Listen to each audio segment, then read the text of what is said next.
Hey there again, this is Gina Jett back here with reason number 3, why private makeup lessons are so much more effective than YouTube videos. And the third reason is because makeup is a step process, and it goes in a specific order, and it goes in a linear kind of fashion. And there's a lot of steps.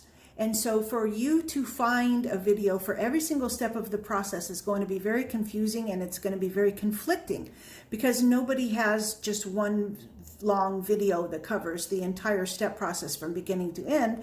You're going to have to find a lot of different videos and stitch them together and try to figure out if they're conflicting information with each other, and if they actually contradict one another, which happens quite a bit. When you're doing a private lesson, everything is all in order, A to Z, right then and there, right on the spot with the same person, and all of the questions and all of the solutions are presented in that order. So that's reason number 3. Come back here for reason number 4 and 5. Bye-bye.